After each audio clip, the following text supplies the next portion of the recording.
பேச்சு குட்டலாம் வீட்டுல நடத்துவாங்களா? சரி, என்ன கட் பண்ணோம்?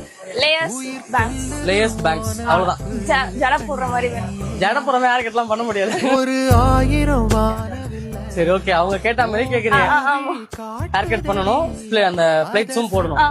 சரி, 2-3 போட்டா ஓகே தானே? ரொம்பலாம் போடுமே, 2-3 போடலாம். ஓகே, வேற நல்லா இருக்கும். கண்கள் ஏதோ. Thank you. Okay, so result பார்க்கலாமா? ரிசல்ட் பார்த்தலாமா? வெயிட் பண்றீங்களா? என்னென்னவோ உன்கிட்ட சொல்லவும் இருக்கேன்.